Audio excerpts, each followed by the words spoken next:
The 1991 uprisings in Iraq were a series of popular rebellions in northern and southern Iraq in March and April 1991 in a ceasefire of the Gulf War. The mostly uncoordinated insurgency, often referred to as the Sha'aban Intifada among Arabs and as the National Uprising among Kurds, was fueled by the perception that then Iraqi President Saddam Hussein was responsible for systemic social repression and had become vulnerable to regime change. This perception of weakness was largely the result of the outcome of two prior wars, the Iran-Iraq War and the invasion of Kuwait, both of which occurred within a single decade and devastated the economy and population of Iraq. Within the first 2 weeks, most of Iraq's cities and provinces fell to rebel forces. Participants of the uprising were a diverse mix of ethnic, religious and political affiliations, including military mutineers, Shia Arab Islamists, Kurdish nationalists, and far-left groups. Following initial victories, the revolution was held back from continued success by internal divisions as well as a lack of anticipated American support.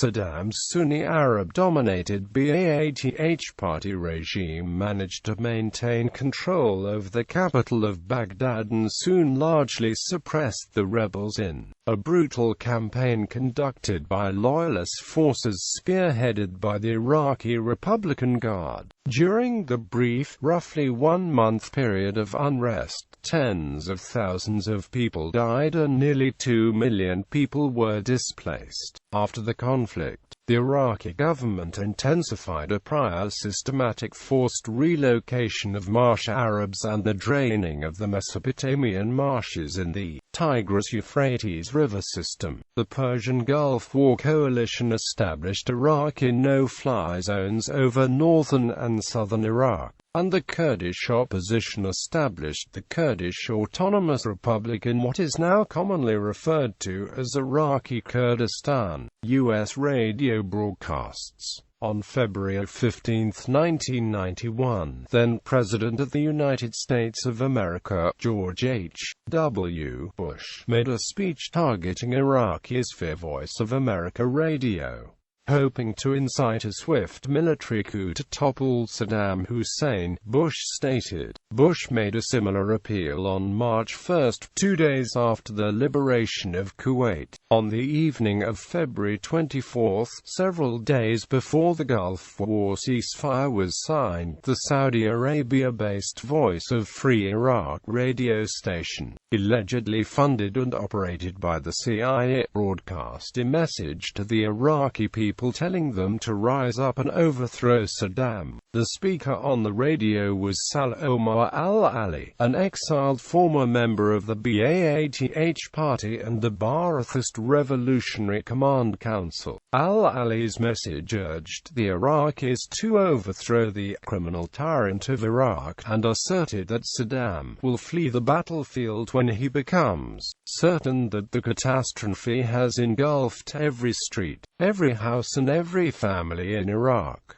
Quote, he said, Revolution, Southern Uprisings. Many of the rebels in southern Iraq, where the uprisings began, were either demoralized soldiers of the Iraqi army or members of anti-regime groups, in particular the Islamic Dawah Party and Supreme Council for the Islamic Revolution in Iraq. Iraqi armed forces were composed largely of Shia conscripts and contained substantial anti-regime elements, and thus many of the government's troops quickly switched sides and defected to the rebels. The turmoil first began in the towns of Abu al-Qasib and Arizona's Abe, south of Basra, at the end of February. On March 3, 1991, one day after the Gulf War ceasefire, a T-72 tank gunner, returning home after Iraq's defeat in Kuwait, fired a shell into a gigantic portrait of Saddam Hussein hanging over Basra's main square, and onlooking soldiers applauded. The revolt in Basra was led at first by Muhammad Ibrahim Wali, an army officer who gathered a force of military vehicles to attack the government buildings and prisons in the city. He was backed by a majority of the population. The uprising in Basra was entirely spontaneous and disorganized. The news of this event and Bush's radio broadcasts encouraged the Iraqi people to revolt against the regime in the other towns and cities. In Najaf, a demonstration near the city's great Imam Ali Mosque became a gun battle between army deserters and Saddam's security forces. The rebels seized the shrine as Ba'ath Party officials fled the city or were killed. Prisoners were freed from jails. The uprising spread within days to all of the largest Shia cities in southern Iraq: Amara, Diwania, Hilla, Karbala, Kut, Nasirah and Samawa. Smaller cities were swept up in the revolution as well. Many exiled Iraqi dissidents, including thousands of Iran-based Badr Brigade's militants of SCIRI, crossed the borders and joined the rebellion. SCIRI concentrated their efforts on the Shia holy cities of Najaf and Karbala, alienating many people who did not subscribe to the Shia Islamist agenda and pro-Iranian slogans, for which SCIRI was later criticized by the Dawa Party. Ranks of the rebels throughout the region included mutinous Sunni members of the military, leftists such as Iraqi Communist Party factions, anti-Saddam Arab nationalists, and even disaffected Ba'athists. Disastrously for them, all the diverse revolutionary groups, militias, and parties were united only in the desire for regime change, as they had no common political or military program, no integrated leadership, and there was very little coordination between them. Northern uprisings. Another wave of insurgency broke out shortly afterwards in the Kurdish-populated northern Iraq. Unlike the spontaneous rebellion in the south, the uprising in the north was organized by two rival Kurdish party-based militias, primarily the Patriotic Union of Kurdistan and to a lesser extent the Kurdistan Democratic Party. In the north, the defection of the government-recruited Kurdish Home Guard militias, known as Jash, gave a considerable force to the rebellion. The rebellion in the north erupted on March 5 in the town of Rania. Within 10 days, the Kurdish nationalist, Islamist, and communist rebels, joined by tens of thousands of defecting militiamen and army deserters, took control of every city in the north except Kirkuk and Mosul. Entire units surrendered without much or any resistance, including the whole 24th Division, which did not fire a single bullet. In Sulaimania, the rebels besieged and captured the regional headquarters of the dreaded Directorate of General Security Secret Police.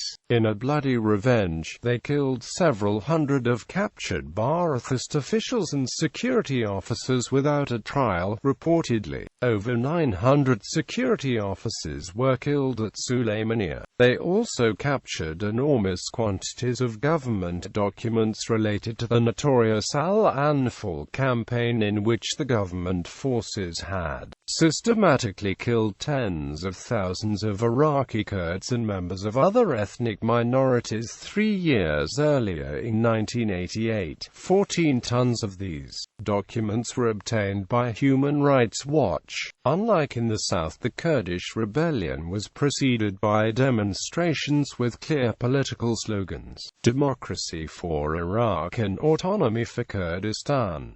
After Mosul was taken, Jalal Talabani proposed to march on the capital Baghdad. Loyalist offensive. On March 7, in an effort to quiet the uprisings, Saddam Hussein offered the Shia and Kurd leaders shares in the central government in exchange for loyalty, but the opposing groups rejected the proposal. At the height of the revolution, the government lost effective control over 14 of Iraq's 18 provinces. However, the people of Baghdad remained largely passive, as the Dawa Party, the Communist Party, and the pro-Syrian Ba'ath Splinter Party had all failed to build underground structures in the capital. There was only a limited unrest in the Shia-populated vast slum of Saddam City, while the rest of Baghdad remained calm. Soon, regime loyalists regrouped and went on an offensive to reclaim the cities.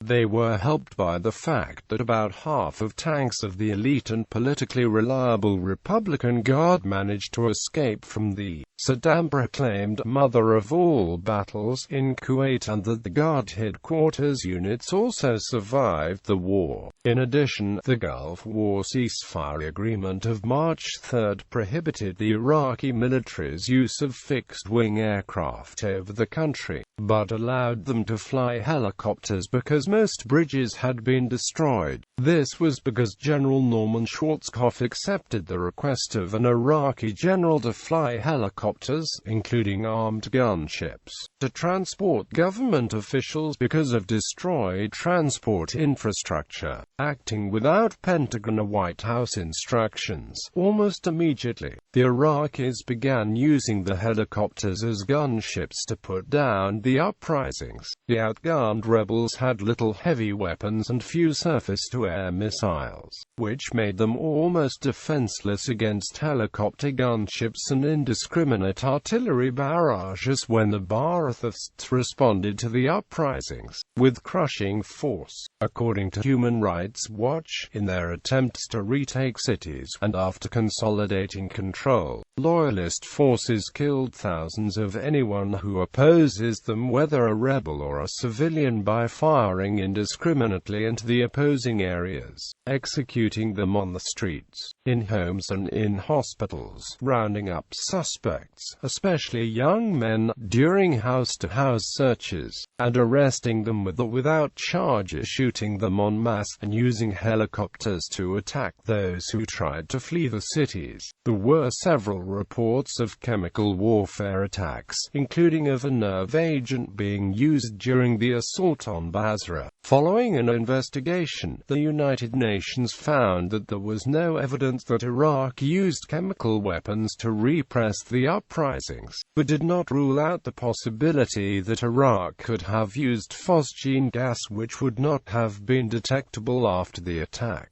According to the U.S. government's Iraq survey group, Iraqi military did in fact use the nerve agent sarin, as well as non-lethal CS gas, on a massive scale when dozens of improvised helicopter bombing sorties were flown against rebels in Kabul and the surrounding areas in March 1991. Evidence of apparent mustard gas attacks have been also reported in the areas of Najaf and Kabul by the U.S. forces that have been stationed there at the time. In the south, Saddam's forces quelled all but a scattering of the resistance by the end of March. On March 29, SCIRI leader Abdulaziz al-Hakim conceded that Shia rebels withdrew from the cities and that fighting was limited to rural areas. The Kurdish uprising in the north of the country collapsed even more quickly than it began. After ousting the Peshmerga from Kirkuk on March 29,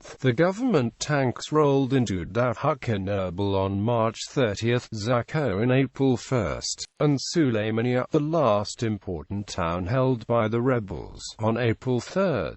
The advance of government forces was halted at Khor, a narrow valley near the ruins of Kaladiza, where a successful defense was held by the Kurds led by Masoud Barzani. According to the United States Department of State and the Foreign Affairs Group of the Parliament of Australia, Iranian rebel organization People's Mujahideen of Iran, sheltered in Iraq by Saddam Hussein, assisted the Republican Guard in brutally suppressing the uprisings. Maryam Rajavi has been been reported by former PMOI members as having said, "Take the Kurds under your tanks, and save your bullets for the Iranian Revolutionary Guards." On April 5, the government announced the complete crushing of acts of sedition, sabotage and rioting in all towns of Iraq. On that same day, the United Nations Security Council approved Resolution 688 condemning the Iraqi government's oppression of the Kurds and requiring Iraq to respect the human rights of its citizens. Casualties. The death toll was high throughout the country. The rebels killed many Ba'athist officials and officers. In response, thousands of unarmed civilians were killed by indiscriminate fire from loyalist tanks, artillery and helicopters. Many historical and religious structures in the south were deliberately targeted under orders from Saddam Hussein. Saddam's security forces entered the cities, often using women and children as human shields, where they detained and summarily executed or disappeared thousands of people at random in a policy of collective responsibility. Many suspects were tortured, raped, or burned alive. Many of the people killed were buried in mass graves. Mass burial sites containing thousands of bodies have been uncovered since the fall of Saddam Hussein in April 2003.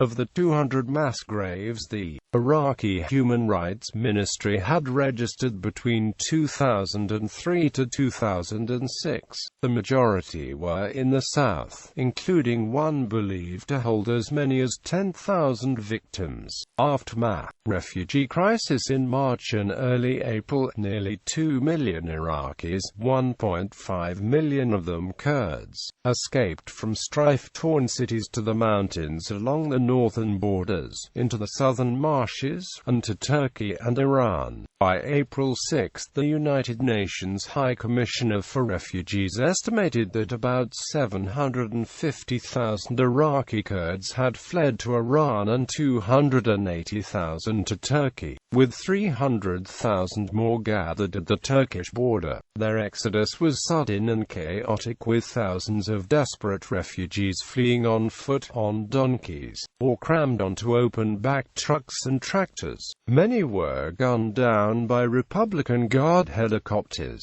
which deliberately strafed columns of fleeing civilians in a number of incidents in both the north and south. Numerous refugees were also killed or maimed by stepping on landmines planted by Iraqi troops near the eastern border during the war with Iran. According to the U.S. Department of State and international relief organizations, between 500 and 1,000 Kurds died each day along Iraq's Turkish border. According to some reports, up to hundreds of refugees died each day along the way to Iran as well.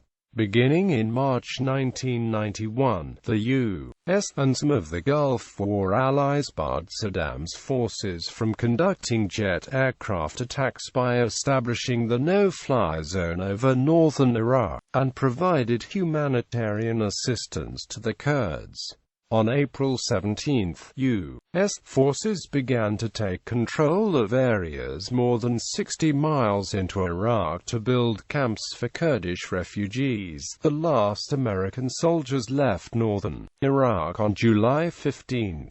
In the Yaslovia incident in April, British and Turkish forces confronted each other over the treatment of Kurdish refugees in Turkey. Many Shia refugees fled to Syria, where thousands of them settled in the town of Sayyidah Zainab.